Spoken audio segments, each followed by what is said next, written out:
ভারতের আবহাওয়া বিভাগের ১৫০ বছর পূর্তি উপলক্ষে আয়োজিত অখণ্ড ভারত সেমিনারে অংশ নিতে বাংলাদেশ ও পাকিস্তানকে আমন্ত্রণ জানিয়েছে দেশটি।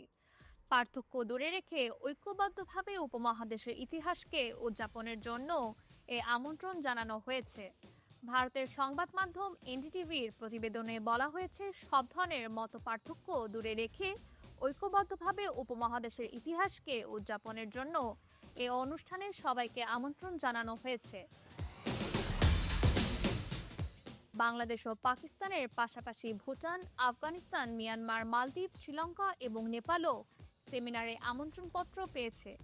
উপমহাদেশের বাইরেও মধ্যপ্রাচ্য সহ মধ্য ও দক্ষিণ পশ্চিম এশিয়ার বেশ কয়েকটি দেশের কর্মকর্তাদেরও আমন্ত্রণপত্র পাঠিয়েছে ভারত।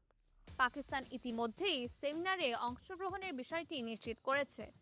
বাংলাদেশ অবশ্য সেমিনারে অংশগ্রহণের বিষয়টি এখন পর্যন্ত নিশ্চিত করেনি। বাংলাদেশের জবাবের অপেক্ষায় রয়েছেন ভারতীয় কর্মকর্তারা।